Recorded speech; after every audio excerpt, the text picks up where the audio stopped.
you can already tell how distracting this mouse movement is, right? You're not focused really on what's going on in the game. You're focused more on the mouse, and you're probably thinking to yourself, man, I wish this mouse would stop moving as much. If you go back and watch any Kespa era, or in general any kind of Korean casting for professional tournaments, for example, like any ASL tournament, any old KSL tournament, the new Superstar League, you'll watch the observer of their mouse movements. They move their mouse very little.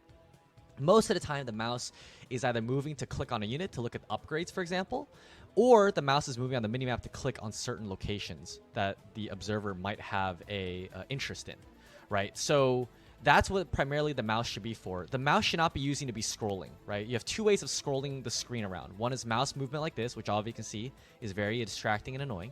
The other one is using my keyboard. So I'm using the up, down, left, right on my keyboard right now. As you can see, it's much better. It's much smoother. I have it turned up all the way. So if I go to my settings here, my mouse scroll, actually my mouse scroll is right in the middle, but it could be higher, it could be lower. I like to keep it pretty high in terms of gameplay, so I usually don't change it. Mouse scroll, I leave it as normal.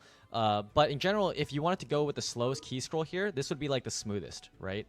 Probably the best. And in fact, I should probably just change it to that anyways. But obviously, if you move it to more like moderate speed, it's a little harder to like kind of just tap on it because you're not going to be able to recenter the best using a higher key scroll. But regardless, figure out what suits you. Actually, key scroll lower is probably really, really good in this situation. I can feel it's a lot better and smoother.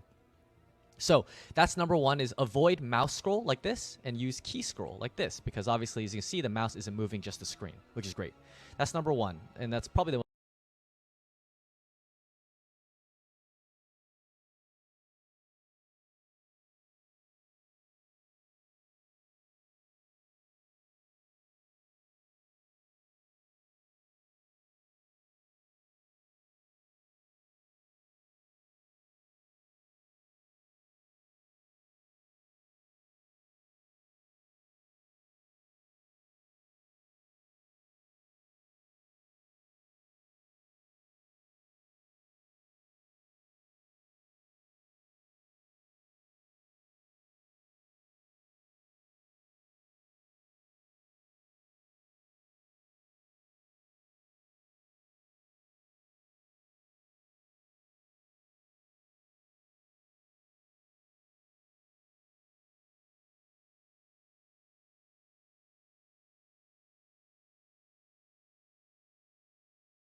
most important. Number two is, and this ties into the next point, when you're commentating fights that go on, you want to try to stay centered on the action. You don't, like, if, for example, right now, if I'm looking at the marine ball here, I can see the meters down here, but it's not great. You want everything to be centered, and you want to kind of predict where the fight is going to take place. So in this case, basically anywhere in between where the current Marines are and where the Metalisks and the Zerglings are is a really good spot to be in. So right here, this is kind of where the center is going to be, or if the Metas attack the Marine Ball, maybe you want to be biased a little bit towards the Marine Ball, like here, where the center of my screen is now in this spot instead. So as I unload the fight, you can see me adjusting the camera, but I don't want to move it too much, right? I just want to make small adjustments. So you see in that entire sequence there, in that little 5 sequence, the meters were darting in and out. I didn't move the screen, right? I moved it very minimally. I'm not moving, taking big actions here, or trying to, you know, scroll the mouse while the fight's going on. I want to make sure that I stay centered, and if I need to adjust, I take small little steps here. Small little steps, because I don't need to move the screen. And that's what a lot of people do, is they like to move the screen around too much. So right now, all the fights happening on the screen, I'm not moving my screen whatsoever. We're watching the fight pan out. I could talk about how, you know, the mutas are darting in, getting Marine kills, and the Marines are living, blah, blah, blah. Like, I could talk about that, and I don't need to move the screen. So that's really important right there, what just happened. So I go back. If I just go back a little bit here. Again, you want to predict where the fight's going to be. Now the mutas and links could have just ran away here, and that's fine. I don't have to move the screen. I would just simply move to the next step of casting, which is going to be, okay, what's my next upgrade, or what's the next point of view that I want to take a look at? What's the next point of interest that the viewers might want to have an idea of? So again, if I go here, I'm not doing anything. Look, I'm literally, my hands are off the keyboard and off the mouse right now. Like, I'm just not doing anything. And it's great for the viewer because they can focus on what's happening on the screen rather than maybe what's happening on with the mouse or the screen moving. Obviously, at the very end there, I had to adjust, but as you can see, I made one adjustment during that entire fight. Obviously, it's something that you're going to have to get practice with and you know, have a better sense of where the fight is going to take place. But in general, this is sort of what you should be doing with your mouse movements. Keep it really nice and simple. Another thing is you can...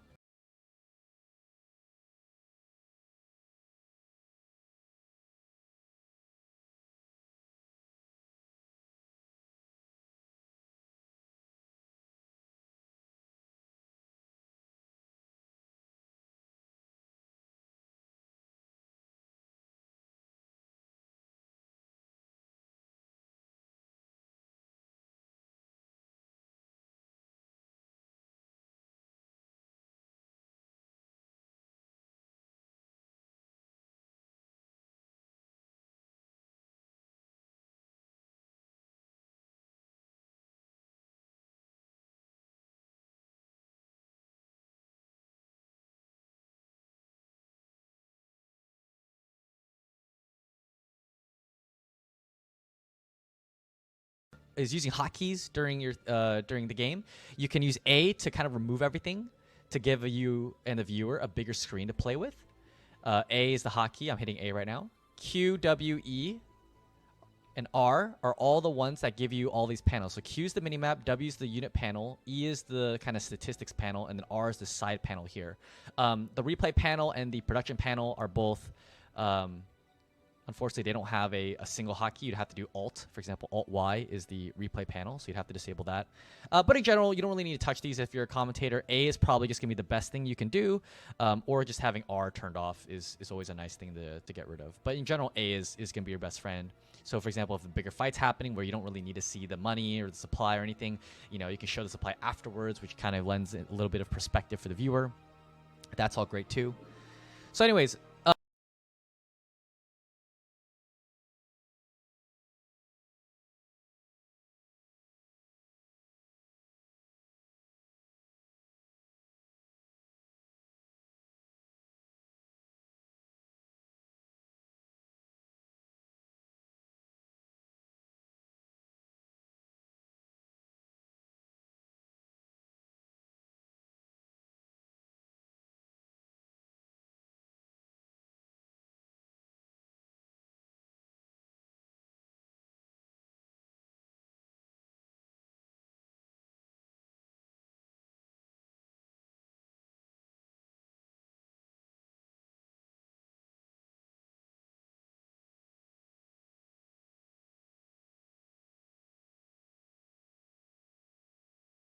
and the last thing is with the mouse movement again is, again, we don't want to move around too much. We're like, oh, here's a hatchery, and you can see my mouse is moving all over the place. You want to really use the mini-map and try to center on what your next point of interest is. So, for example, let's say, oh, I see that +1 weapon's finished. Okay, I go up here. I see that the eBay is started to armor upgrade. I can go to a Marine now. Let's find the Marine ball. Here's a Marine ball. Click on the Marine. Oh, look, there's the armor upgrade. But I don't need to, like, you know, spam my mouse everywhere, which distracts the viewer. I'm not trying to do that. I'm trying to make sure that my movements are very crisp. When we see a new building being built, you want to click on that and just kind of highlight that, okay, this is the next point of interest. Okay, we got a Queen's Nest. We have a Hydrating. He's probably researching Lurker upgrade. Or maybe not, because we don't even see it upgraded. Maybe he's already upgraded it. Who knows? And then again, when we go to a fight, we want to stay centered, minimal mouse movement. As you can see here, this was pretty good on my part. I got it pretty well centered there. Don't have to move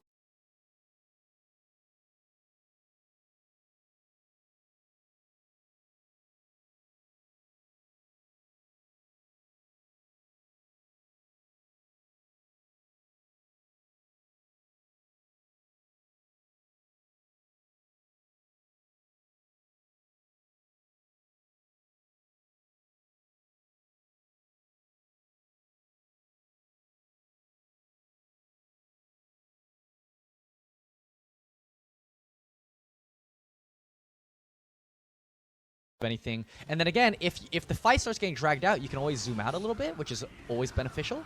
Or if, okay, the fight's over, okay, we can zoom back in and we can just move back. Because zooming in is the biggest amount of clarity. You don't want to be zoomed out like this. Okay, I can't really see what's going on. So having like finding a good medium between 2 zoomed out and 2 zoomed in is always going to be good. Obviously, with smaller balls like in TVZ, probably having a moderate level of zoom in, zoom out is really good. But in TVP, where you have maxed out Terran versus Porous armies having a fight, zooming out pretty large like this is probably going to be more helpful. So those are just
Start with tools and programs that I use. Then we're going to go into the actual workflow / pipeline for how you produce content. And finally, we will be talking about resources for productivity, which is just stuff that I, have in the background. And I'll cover some things that aren't actually on the PowerPoint that I thought of just now. But for the most part, it'll be everything that's in the PowerPoint. So let's get into it. It's very lo-fi, no fancy editing. We're just going real dry here. So hope you guys enjoy. Let's start with tools and programs. The first thing we're going to talk about is mapping and modding, so the tools I use for those. Then we'll go into graphics, audio, resources, and videos, because these all have a part to play in the productions that I make. So let's start.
With mapping and modding. We're going to start with SEM Draft 2. This is created by Suicidal Insanity. It is hands down the best map making tool out there. It is responsible for all of the maps made in the pro circuit from, whenever SEM Draft came about until now, and will be responsible for all of those in the future.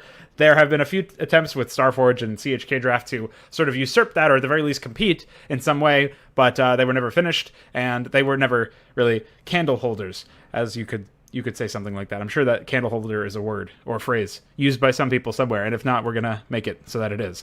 So that's your mapping tools. Next, you have the Python Modding Suite by Poicourt. This is for general modding. It covers basically everything, and I only need to supplement with 2 other programs, one of which being Firegraft, which I use for everything that's in those parentheses, button sets, tech tree changes like data requirements and stuff like that, and importing plugins, that sort of thing. Then we have GPTP, a general plugin template project. This is for C++ code that I get Voyager and iQuare to code for me, because I can't code, for plugin changes. No, in all seriousness, I just consult those 2 people before going ahead with my code, or if I have any problems at all, I don't try to solve them on my own at all. I just bother those people. So there you have it. Those are the hidden figures in my workflow. Then we have WinMPQ, which is the other supplementary program to the Python Modding Suite. It's currently the issue with the Python modding suite PyMPQ is bugged when extracting audio files, WAVs, and well, I guess it would just be all WAVs, but music and sound files and everything else. So I use WinMPQ for that, just as a supplementary thing. Hopefully it'll be fixed the next time I have to make a workflow update video or something, and I can say, hey, I no longer use WinMPQ. But so far I have to. I use Notepad++ for AI scripts, for dialogue, design notes, basically any sort of notation I have to write, and any sort of code that I have to write that isn't done in Visual Studio, which is what I use for GPTP. And I have been informed that Sublime 3 may be a superior, or at the very least an alternative program to use here, so it's really down to personal preference. Again, this is just what I use, not necessarily the best things to use. I would say the SEM draft and all of like the actual Brood War specific modding stuff, that's all pretty good to use. And I use my phone to record design logs and to listen to design logs as well, and also sometimes to take notes if I'm away from my computer for whatever reason. And I use Sumace, but I don't really anymore because I don't make Brood War, or rather remastered content anymore. I only make content on 161. But if I were to use, for whatever reason, need to make StarCraft remastered content, I would use Sumace.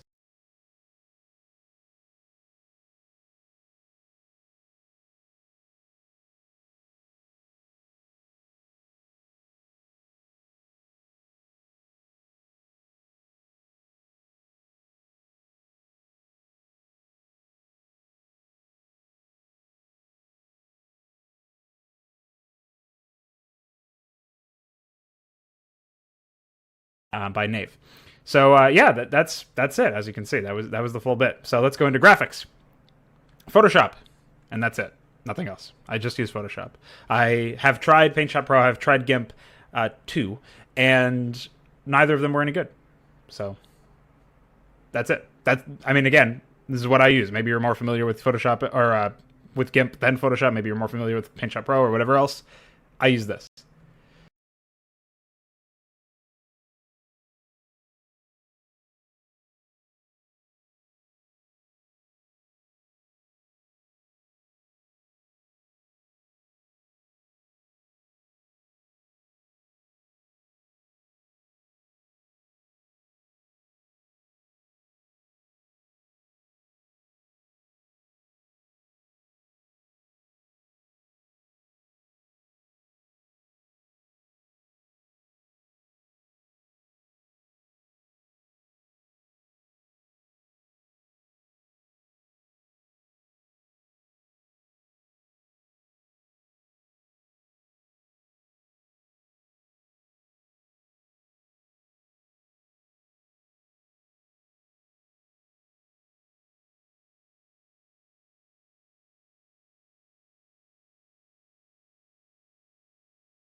For audio, I use Audition 1.5 for voice acting and editing. I also use it to arrange music. And I use Audacity to record audio from the internet, because usually I have Audition open, but I guess I could use Audition too if I really wanted to. 1.5 is easy to find. Audition, that is easy to find on a couple of like Pirate Bay and stuff. So if you really need to find it, because that's the version that you want to use too, I know that I think 2 was okay, but I don't remember using it too much. Maybe 3. I don't remember which one it was. One of them was okay, like one of the later versions was okay and still worked with some of the old plugins, but that's why I use 1.5 is because like a lot of the old plugins that I use on basically on Mesk's recommendation, Escato Mesk, recommended some plugins that are only compatible with 1.5 as far as I'm aware, so that's why I use them. Then I use Music Shake for the actual music composition. I may become a big boy later and use something that isn't like a freeware fucking Korean internet program, but right now this is what I use.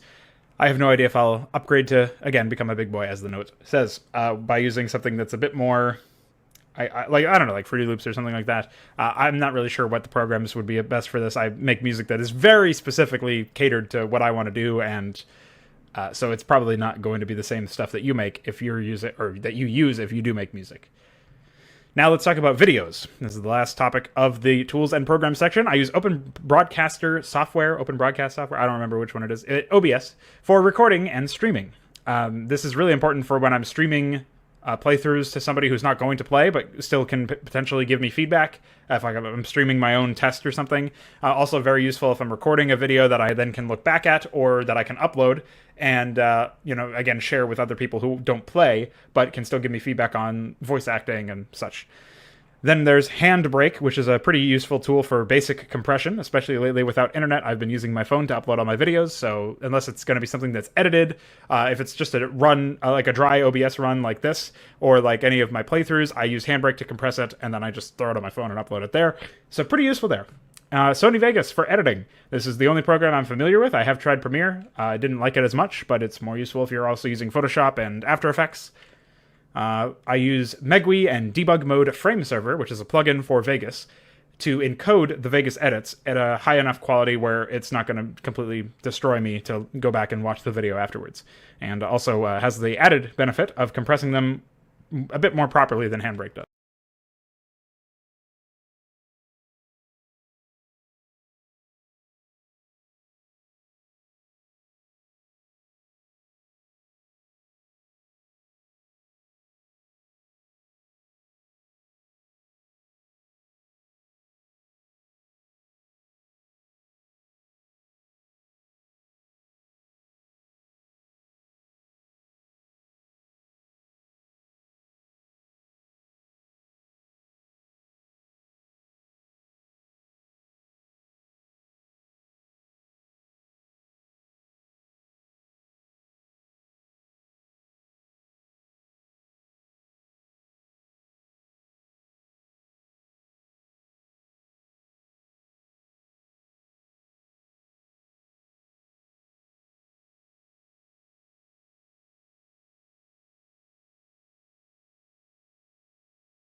Let's talk about resources. This is the real last discussion for this particular section. I use the Sen DLDB. That's the Started Network Download Database. that Voyager has maintained pretty actively lately, and basically has most of the Maplantis stuff. I also have the Maplantis DB that I've like gone through and named everything, and that should be on my Mega somewhere. So check the description for a link for that. The pinned links in Newbor on my Discord server are also really useful. I consult those very regularly when I had internet, anyways. And I'll open up like the command guide, the extended command guide that for like Knave and iQuery's commands, but also the one that Necron made for the basic AI commands. I'll consult a bunch of other things that are there. DF's resources for colors and such. Pretty useful for when I'm making my own player colors in Photoshop. So I basically consult all that stuff. Obviously, use all of those plugins, or many of those plugins, in my day-to-day modding and mapping adventures. Then for sounds, I find that the BizArchivist sound project, also linked in the description, is pretty useful. This is like a Steam forum project, or at least I found out about it through the Steam forums. Extracts a lot of sounds from video games. You can sift through and find ones that you like, edit them aggressively, because usually they're pretty fucked up when you get them, because nobody has any idea how to be a sound engineer anymore. Nobody's hired for that purpose in modern games. So I usually go to the older games, like the Fear games, some other stuff that I remember having a good to decent sound design, and then I edit the sounds based on that, and I use them in my projects. I also have, there's like many other sound resources, soundsresource.com, and then there's like a tabletop sounds. Let me get you the actual notation here, because I have this listed somewhere. So there's, like I said, soundsresource.com. There's tabletop audio, which is tabletopaudio.com. I'll probably toss a bunch of other things in the description that I don't personally use too often, but I have it on good authority that they're actually pretty good. So yeah, I'll sift through that as time goes on. So that's it for the tools and programs. That's the rundown for all of the different things that I use, some more often than others. Like obviously I use SEM Draft basically every day, but the plugins I may only mess around with once a week or something. It really just depends on what I'm doing. Obviously I don't use sounds every day, but when I'm getting into the audio stages of my project's development, that is when I would use those.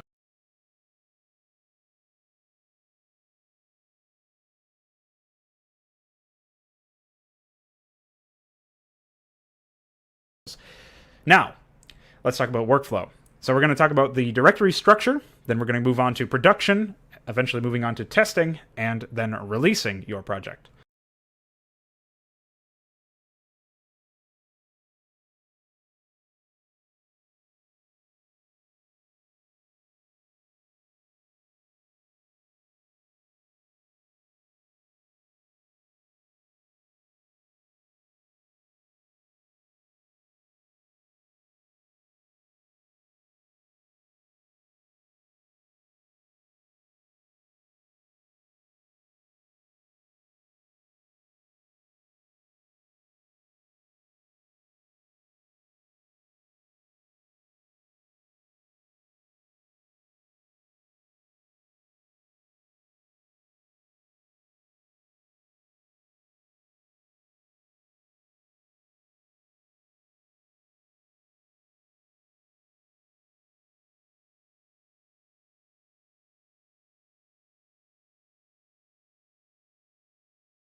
Now let's talk about directory structure. Here's an example from Project Hydra. It has the AI audio graphics mod and promo folders, and then some shit for the the project itself, the bat file that compiles it all for SCR, etc. So basically, my directory structure looks very similar to this in every production. I might not have like the Samace file, obviously, because I'm working 161 now, but active projects get folders on my desktop, which contain the AI, which is level design notes, AI scripts, audio, voice acting, music, sound effects. Each map has its own folder, so if we were to click on the audio folder here, which I won't do because it's not actually a folder, it's an image, you would see like Mission 1, Mission 2, Mission 3, all in their own folders for all of the transmissions there.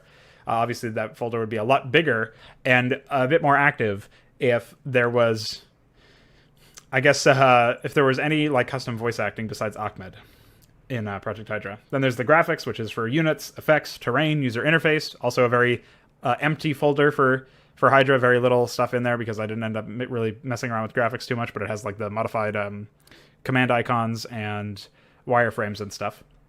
Then there's mod, which is the actual mod files, like units.dat. Sometimes I'll organize these further, like the tile sets and unit graphics will probably go in their own folder called tile set and unit, but for the most part, I just mix like the data files, .dat, and the res files, like the TBL files, basically for unit names and all that stuff, iScripts, AI scripts, all that stuff usually just gets thrown into the base folder. Then we have promo, which is for screenshots and trailer footage, stuff that I'm going to throw on the announcement thread, somewhat like disseminate via YouTube or my Discord server, post on the release party, something like that. So that's how I structure my directories. Moving on to production. This is the biggest part of any project. This is where you'll be spending most of your time. This is what I have worked on the most out of everything else. Everything else is gravy. Structuring your directory so that it looks nice and it works properly. That's great. That will help you pretty. That'll be a pretty big boon for basically reducing the amount of time that you have to sort of battle with whatever you're working with in order to get into that flow state. But production is where you're going to be spending the most of your time, so it's the biggest part of any project. Now, the first phase of production is called the discovery phase. That's what I've been calling it. Basically, I figure out, hey, I have an idea for a project, or hey, there's an old idea that I had a long time ago that I want to try to investigate again. Let's take a look at it. So this is ideas and design logs on the phone, on Notepad++, wherever I'm going to throw them on. Usually a lot of recorded ideas where I'll record some ideas that I have verbally, and then I will listen back to it at double speed and take notes later on or something like that. And this is where I'm basically just riffing on my ideas, trying to develop them into further, basically more fleshed out stuff. And since I always have other projects that are already past the discovery phase to work on, I can usually work on those while I get the discovery phase done for other projects. After that, this is also when, discovery phase is also when there's a lot of work done on the file structure, basically carving out a space for it on my desktop, or if I don't think it's going to be an active project immediately, I'll still take the notes and put the logs in different folders and stuff, like basically organize the eventual folder structure. Now, then we have map design. This is actually opening up a CM draft and working on the design, figuring out what the locale is, what the setting is, what the objective of the mission is, not just for the player, but also what purpose does this mission serve in the story, in the gameplay, what kind of challenge am I going to be posing at people, etc. For this process, I usually have the design logs of the project, or music, or podcasts and lectures and whatever else in the background. That helps me work, and I'll get into those in the final section of the entire PowerPoint. Then there's the required mod work. So this is just basically I figure out, I get a list of things that I need to mod, be it custom tiles, custom unit graphics, new unit behaviors through plugin code, obviously the AI scripts and stuff, whatever else I have to put together, request command art from Dark Fantasies, that sort of thing. I get a list of all that stuff that I'm going to need for, say, map 1, and then I just basically chip away at that list until there's nothing there. Usually the first map requires the most amount of initial mod work because it's also the first time you're working on the mod for the project overall, unless you're making a campaign for a total conversion that's already been done or something. But that's usually where a bulk of the mod work is done, and then I just sort of chip away at whatever's left based on what other maps need to be done. Then there's the AI scripts, the layout, the decor, and the triggers of the map itself. This is usually with just music in the background. I find that podcasts distract me when I'm trying to write stuff down or really focus on something. Design, like map design, I don't really mind having podcasts or design logs in there. Design logs obviously help because they give me ideas while I'm working on it. Podcasts are nice ambience that, especially if I don't have like as much music as I would like to listen to, then I'll listen to a podcast instead. But for the most part, map design is easier for me to just sort of freehand, and then I can make layout changes that are a bit more focused with just music, thinking very actively and intently about the production itself. Then there's script writing. I have nothing in the background for this. I usually talk my way through what the purpose of the lines are, very articulately, almost as if I was recording something, but I'm not. So I probably look like a crazy person, but whatever, I look like that anyways. And so this usually has me reading the lines out loud and basically giving like voice acting demos that aren't being recorded. And maybe I do record them just to listen back to them and see what they would sound like trial run voice acting to see, okay, is the script good? Like, does it make sense? And of course, in combined with the triggers, I actually put these scripts, like whatever I've script written for the dialogue. This is stuff gets put into the map, and I don't actually have any audio in there yet, so it's all like combeep.wav or whatever. Now then there's the first tests, which are recorded with OBS. There's nothing in the background. I'm very focused on looking for any problems, but also like trying to play my game as if this was a released product with no problems. Taking note of problems, but that's what the recording is there for, so I can go back and catch any issues. Mostly I'm just trying to focus on playing the game the way that I expect other players to, very seriously, trying to win, trying to, get the most efficient thing, maybe see if there's like cheesy things that you can do to really abuse the AI, or maybe see if the AI is unfair or something like that.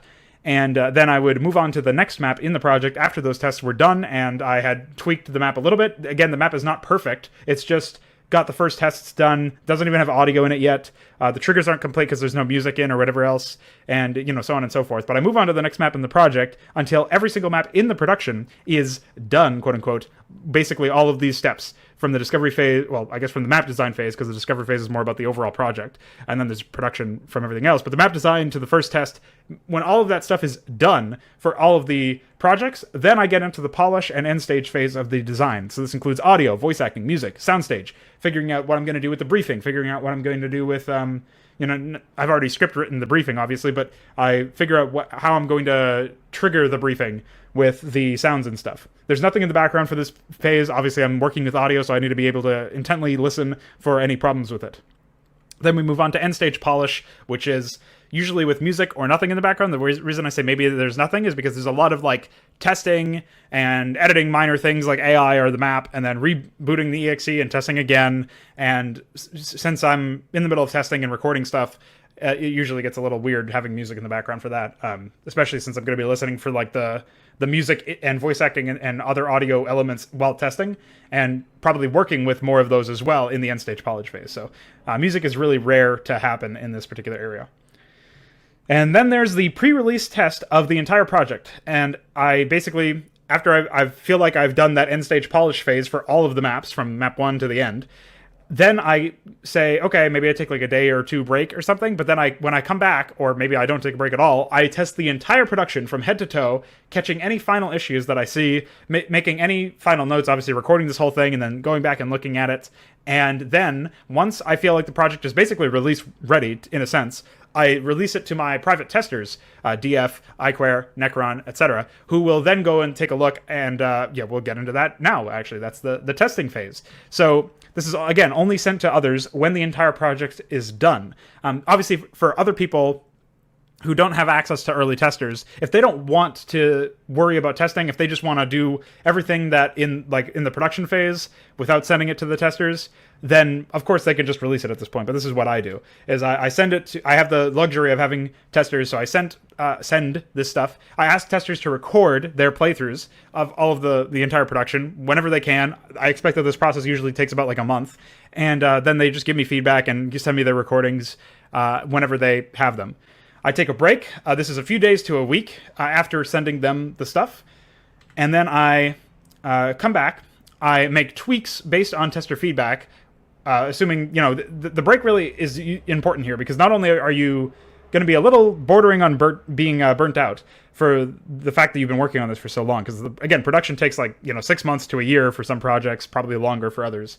And so when you're working with something like that, you should take a break. You should reward yourself for getting it to this point in the production, and then when you come back, you can more honestly assess the entire production and also assess the feedback that testers are giving you, because you won't be like so in the moment, right? You'll have basically had time to meditate and clear your mind of that sort of stuff. So this is really important to take a break at this point, and take breaks throughout. Obviously, I take breaks very frequently for like a day or two, work on something else, work on videos instead of productions, whatever the case may be. Like that's what I'm doing right now. I've just released Hydra. I was working on Nemesis Chain. I said, wait, I feel like I'm getting burnt out here. Let me work on some one-shots very casually. Let me take a break, and I'll come back to Nemesis Chain. I'll come back to other things when I get internet back, whenever I feel is necessary. So instead, I'm going to focus on videos, and that's what I'm doing now.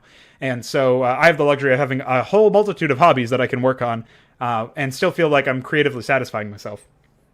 Thankfully, that has not yet exhausted itself. So maybe that will change. Again, if that does, I'll have to release an update to this video, I guess. But that's basically how I work in terms of breaking and not breaking. But after my break in the testing phase, at this point, I'm all in. I mean, obviously, I'm all in because the production phase is done. So the testing phase basically has me test the entire production again after my break, and then I rinse and repeat. So this means without the break, or with way less of a break, like a shorter break, I wait for the testers to give me more feedback, and basically on the changes that I've made and like the new cut of the project, and then I test it again completely until I'm satisfied. So this could be one more time. Maybe there's no time necessary. Maybe the first round of testing is fine, and like for whatever reason my testers have no suggestions for improvement. They think it's all great. Yes, epic. Go ahead and put it out there.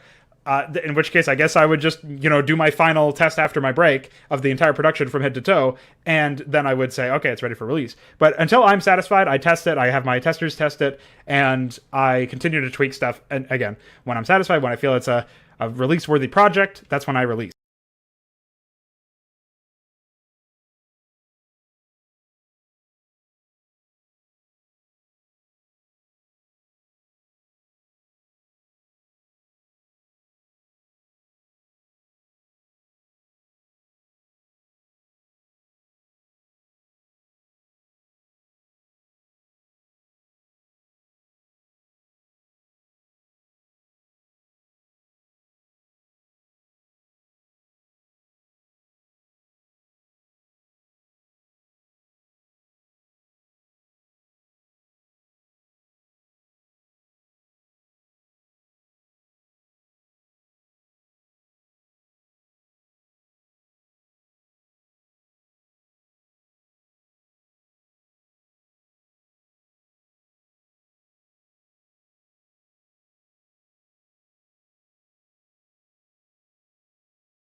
So let's talk about releasing.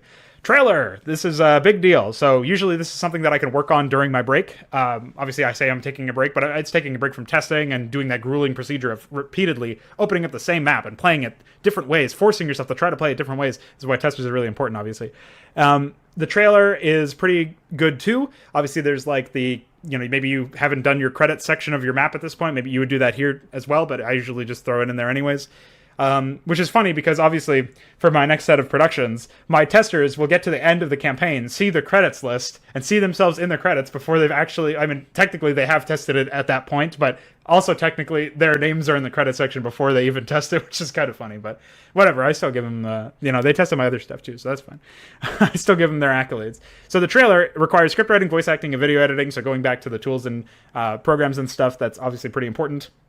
Now, when it comes to the trailer itself, I usually just try to make something that I feel imparts the themes and central, like, basically the purpose of the campaign, and essentially gives people an honest look at what they can get into, what they can expect, what they're going to get into when they download and play this epic 161 campaign, and go through all of the hassle of downloading a 1 gigabyte file that installs 161 for them. Very big hassle, obviously. No sarcasm at all. So once they do that and they can play it, basically the trailer won't be dishonest. Or if it is dishonest for some reason, it'll be like, it'll be worth it. Like, it'll be part of like a twist where like, a subversion of expectations. It'll feel more honest than just lying to them, right? So the trailer has to be reasonable, obviously. Then there's a release party. Once the trailer is done, once the campaign is done, etc., I release the trailer. I make a thread on started.net and a thread on Team Liquid. I may decide to just stop reaching out to anybody with these forums, or maybe stop just posting on Sen, only post it on Team Liquid. I don't know yet. But what I do know is that I will be always posting it on my YouTube channel. Obviously, the trailer itself on my YouTube channel is a big deal. Pretty indicative of a release. And then obviously disseminating it on my Discord server is another thing that I do. Then I hurry up and wait for bug reports and feedback. So this is where, the trailer is done, your project is done, it's out there, but, of course, you're going to get some people who weren't the testers, and you can value some of their feedback or decide to not value their feedback at all, depending on your point of view. And so this would be where you're sending it out there and waiting for those people to play your campaign, comment on YouTube videos, like YouTube playthroughs of your production, whatever. And that's basically it. There's always going to be some minor patches to fix issues, but it's mostly done at this point. Like, you've done 99.999 repeating % of the work. At this point, it's just, you're going to lean back, reap the benefits, maybe take a break, and then get ready to work on the next project. So there you have it. Let's talk about resources for productivity, because this is really the tail end of stuff. So we're going to go over music and podcasts / lectures.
So for music, I use these YouTube channels. I use the confused byproduct of a misinformed culture. It's a very long, perhaps melodramatic channel name, but they make good mixes. So this is electronic plus. There's like more stuff other than electronic. They do like some funk and some jazz and whatever else, but for, their big ticket item is their electronic stuff, synthwave, witch house, whatever.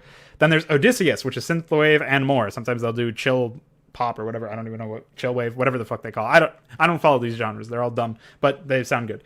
And then there's Epicurus, which does electronic, and they're a little bit more infrequent. Odysseus, and especially Odysseus, but as of right now, Confused Byproduct as well, are pretty active with the mixes that they put out. Epicurus is like, you'll get them like a couple times a year, but still pretty useful to listen to. The 80s guy is a bit more prolific as well. He does electronic. I assume he's a guy based on his YouTube channel. Then there's the Stoned Meadow of Doom for underground rock and metal. This is more on the ambient side. You can, for most releases, you can just put it on and sort of let the droning nature of a lot of the music that they put out there sort of sink into your subconscious as you work. And that can also be useful for when you're not as energetic and you don't really feel like you want to be energetic, but you still want to work. Well, maybe that can help you. Really just depends on your own personal preferences. For underground hip-hop, I turn to Fool's Gold Records. I'm sure there's like a bunch of other mixes that I could go to, a bunch of other artists or YouTube channels that I could look at for this, but I'm very I'm not as well versed on this particular thing, but I found them and found a couple of songs that I liked. They only release like individual songs. They don't release mixes. So it's a little bit less useful for like prolonged streaming or recording or working or whatever, but still useful sometimes. And then there's Bohren and Der Club of Gore. This is not just an Echoes joke. I actually do listen to these guys somewhat infrequently. I used to listen to them a lot more, but they are lo-fi ambient jazz. So if you're into that, listen to them. There's also, of course, plenty of other channels and artists you could look up. You can just type in like whatever genre of music I like, mix, and then you can, or like 1 hour mix, 2 hour mix, whatever, and you'll find plenty of mixes that are like that. And some of them will be less frequently less frequent uploaders than others. Some channels will be more prolific than others, and some of them will have higher quality mixes than others. But for the most part, it's actually not about the quality of the songs. It's really just you're using this music as background to help you focus on what you're working on. And this works for me at the very least. Let's talk about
podcasts and lectures, and then we'll wrap this baby up.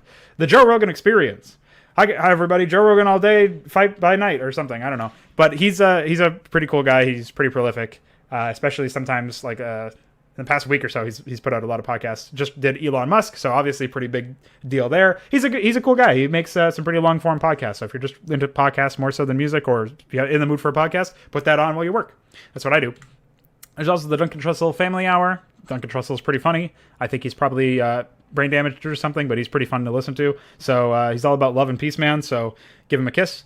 Jordan B. Peterson, a bit of a firebrand in some circles, depending on your political point of view, but I feel that his non-political lectures about the Bible and stuff are pretty interesting, even if I don't buy into the whole religion stuff. So I would suggest, if you're not offended or miffed or whatever about the politics of the person, if you don't really give a shit about that stuff, you just want something interesting and compelling and potentially life-altering or improving to listen to, you can take a listen to those with or without the work that you're doing. You know, you might want to focus a bit more on his stuff if you put more stock in him.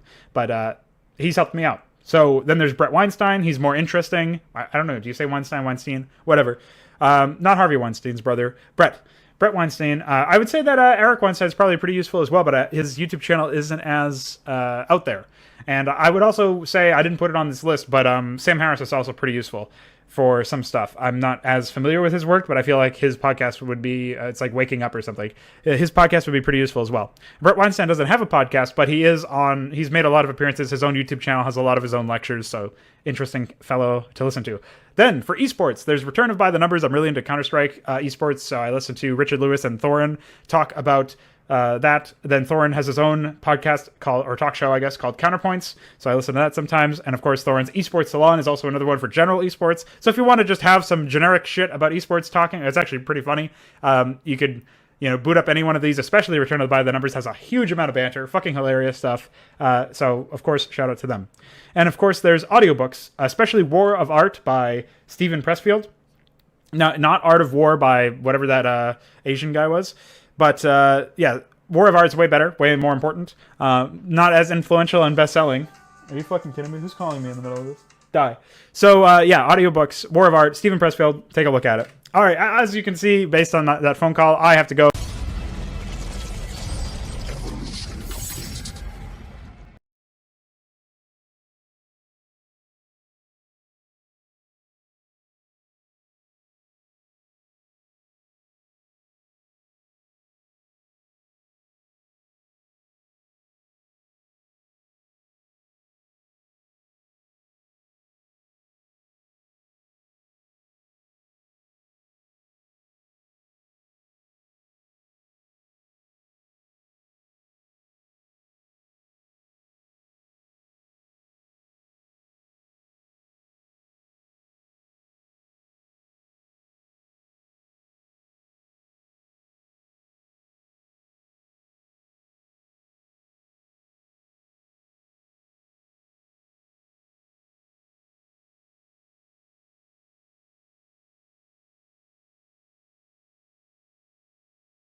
Oh, hell.